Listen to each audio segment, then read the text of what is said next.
Hello everyone, here's one I've been meaning to get around to for quite a while. You may have noticed that I tend to use this version of Batman as part of my scale comparison whenever I do a Batman themed McFarlane Toys review. So I thought it was about time I actually reviewed this set. Now, for those who are unfamiliar, this set was released in 2022. It's a deluxe DC Multiverse Batman vs Hush action figure pack. Now, the Hush has been previously released, although it does have an alternate head, but I believe that the Batman, or this version of Batman, is exclusive to this set. I don't have an awful lot to say about this packaging. It is mostly window display, which is quite nicely done. The action figures do pop out of that packaging there. They look really colourful and fun, and they're put in dynamic poses which look great, but other than that, of course, those black borders are a little bit dull. I'm not a huge fan of the DC Multiverse brand from McFarlane Toys. It just seems to lack all the colour and personality that the DC Multiverse is famous for. Admittedly, the interior inlay is much more colourful and it's got much more of a comic book vibe to it, which is nice. It's nicely illustrated, and it's a quite nice cityscape of Gotham City, so this works pretty well. It's not particularly inspiring, it's not mind-blowing, but it's a nice touch and it certainly does the job. Obviously, you can also see the trading cards that comes with these figures and some of the bits and pieces there that we'll take a look at a little bit later. The side panel says Batman vs Hush. Not an awful lot to say about this, but at least it's consistent with the other figures in the line. And then finally, on the reverse of the packaging, we have this pretty nice image, this photo of the two figures in action, although looking pretty static here, which seems a little bit muted, to say the least. But hey, this is still pretty presentable, and this looks quite nice. So let's start off by taking a look at the Batman. Now, we've had quite a number of Batmen from McFarlane Toys over the last few years, and for the most part, there's nothing really particularly striking or new about this version. The only real new addition with this version of Batman is the head sculpt. Obviously, he has that open mouth there, which is, I think, a first for any Batman in the McFarlane Toys line. And this is quite nicely sculpted. There's a nice bit of detailing on the face there and in the cowl. I think this looks pretty good. I also like that the bat symbol has actually been sculpted onto the chest. That is a nice touch. Gives it a bit more texture and depth, which I'm all for. The only disappointment is that there's a real lack of paint wash running through this figure to accentuate some of these sculptings and mouldings. So that's a little bit of a shame, because I think they could have capitalised on that to just give it a bit more texture. But otherwise, this is quite nice. Being totally honest, I've never been a huge fan of the Batman sculpt that they tend to use. There's something about it just feels a little bit clunky. It doesn't quite work, especially in the articulation department, and it just feels a little bit stiff somehow and a bit awkward and gangly. and that rings true here again. Although the utility belt is nicely sculpted, there's a lot of detail there in those pouches. One thing that I did notice that kind of bothers me with this release, though, is the hinges in the arms. Obviously, we can see that black running through the bicep there, which just looks a bit odd, really. It just stands out to me and just bothers me a little bit. Both hands are closed gripping hands, so neither is an open hand or a closed fist, and there's no swappable hands, so you're kind of stuck with these ones. I think these are both perfectly serviceable, and considering he does have batarangs, this works pretty well. I'm really not a fan of this cape either. It's made of a very thick rubber. It's not very malleable. You can't really do anything with it, but it's also quite heavy and weighty, so it will tend to off-balance the figure and tends to push him over and make him posing quite difficult. Again, there's nothing particularly new about this version of Batman when it comes to the boots, but one thing that always bothers me about the McFarlane Batmans are the ball joints in the ankles there. They look a little bit incongruous and a bit silly, and it just doesn't look quite right, does it?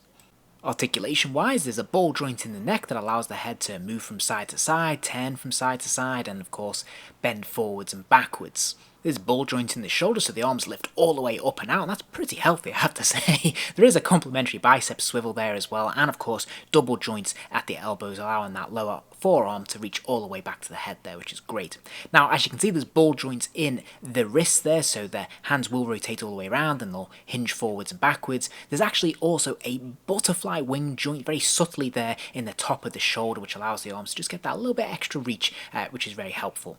Now, there's a ball joint in this upper torso here, but it doesn't really quite work that well. Yes, he can move from side to side, but he can't really bend forwards or backwards. It's almost pretty redundant here, to be honest, and it's very disappointing. There's ball joints in the hips that allow the legs to kick out to the side, they can kick forwards and backwards, and they're neatly hidden as well by the rubber pants there, which is pretty good. Now, there's a double joint at the knee, so that lower leg can kick all the way back, and then finally, there's one more ball joint at the ankle, allowing that foot to bend from side to side, hinge forwards and backwards, and there is also toe articulation. Aside from the standard circle disc that he can stand on as a support and his trading card, he doesn't have an awful lot when it comes to accessories, just 2 silver batarangs, both the same shape and size, and that's it. They can be a little bit fiddly to get into his grip, but if you persevere, they can look pretty cool actually when they're in both his hands like this, and yeah, they look good, and they're a bit better than the standard black batarang. At least they have a little bit more colour to them, and they catch the light nicely, so this looks quite striking. For the sake of a scale comparison, here's my other Batman figure that I tend to use an awful lot in my scale comparisons. This is of course the DC Collectibles Designer Series, the Greg Capullo Batman, and as you can see, this version of Batman is in a slightly smaller scale, so there's about an inch difference between them, but you can get a good idea of how they scale up against each other. Okay, so moving on to the Hush. Hush is a character I'm very, very fond of. I remember his introduction into the comics all those years ago, and I've always really wanted one. I've only had one previously, which is actually based on the Arkham City game, and so I was really glad to finally get a comic book accurate version. Just prior to this set being released, they did release a standalone version of Hush, which is pretty much identical. It's pretty much the same figure. The only thing that's different is the head sculpt. Here, of course, we have this open mouth, the yelling head, which I think is actually quite striking. I think they've done a nice job with this sculpt. There's a lot of detail there between the teeth, the lips, and the tongue, and I think this looks really quite good. Again, the paint taps are really nice here as well. They've really accentuated some of the wrapping, the bandages around his head there, and it looks pretty striking for the most part. However, I'm much less impressed with the rest of the figure, unfortunately. As you can see, he has this sort of rubber coat going around the rest of the plastic body. It's nicely sculpted, but it is closed, so that does hinder the articulation a little bit and the overall look of it, because it's quite a dirty brown look, and there's no paint apps here whatsoever to really make the most of this, no wash running through this to sort of accentuate some of the detailing in this coat, so it just feels a bit drab. Again, he doesn't come with any interchangeable hands, so all you get is this closed fist and this one open gripping hand. These are both pretty serviceable, but it would have been nice to have a few more options. And as I said, I really don't like this coat. I don't like the way it's cut, and I don't like how it restricts access to the articulation. We can lift it up and we can see the legs are fully articulated, and there's actually some nice sculpting on the shin pads underneath, but it's mostly hidden and it just feels very immovable. And speaking of movement, let's take a look at the articulation. Yes, there's a ball joint in the top of the head this time around, so the head can spin all the way around, it can lean left and right, and of course it will also nod up and down. There's ball joints in the shoulders, so the arms will lift up and out. Again, we have that complementary bicep swivel there, and there is also that butterfly wing joint as well, though it's very subtly hidden behind that trench coat.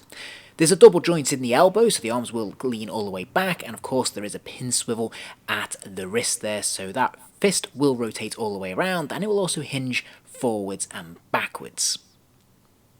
Now, there may well be articulation in the waist, but I can't see it or get any use out of it. There are ball joints in the hips though, as you can see. The legs will kick out to the side and they'll kick forwards and backwards to a point, but it is hindered, of course, by the coat. Now, there's double joints in the knees, so the legs will kick all the way back there, and then there's another ball joint in the ankle, allowing the foot to hinge forwards and backwards, side to side, and there is toe articulation as well. Like Batman, Hush is fairly light on accessories. He does come with this display stand though, so it is sort of the graveyard. We do have the Jason Todd headstone, and he has this shovel. Now, the display base is actually recycled from the Todd McFarlane Batman Year 2 Deluxe Edition that was released a few years ago. I did cover that on the channel, so you can check out that video a little bit later on. But sadly, again, nothing new or original here. The shovel works pretty well though, and I suppose this is a unique piece, which is quite interesting. It's probably not the piece I'd necessarily think to put with Hush, but hey, it works, and he has no problem holding it in his grip. And to be fair, these figures look quite good next to each other. They scale quite nicely, and it's pretty dramatic all around with the expressions on their face and the different accessories they've got. I think this works pretty well for display purposes.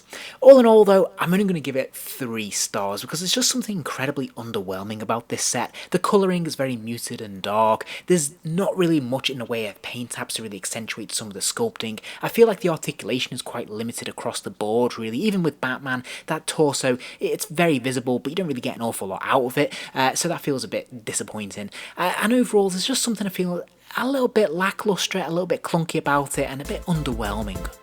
If you enjoyed this video, please do give it a like, and remember to subscribe as there'll be plenty more videos soon.